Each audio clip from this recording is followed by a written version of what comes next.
Royal Air Force Aerobatic Team, the Red Arrows!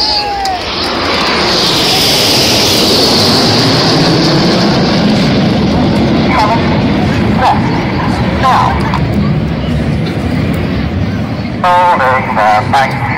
Now,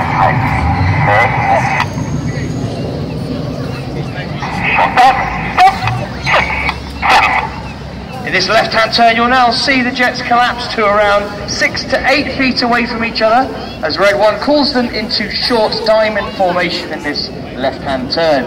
Red 1 is squadron leader Jim Turner. It's his third and final year as the team's leader. He's a former Jaguar pilot, but he's very experienced in the display world, having displayed the Jaguar, spent 3 years previously with the Red Arrows, including leading the synchro pair, and he also spent 3 years as the advisor to the Royal Saudi display team.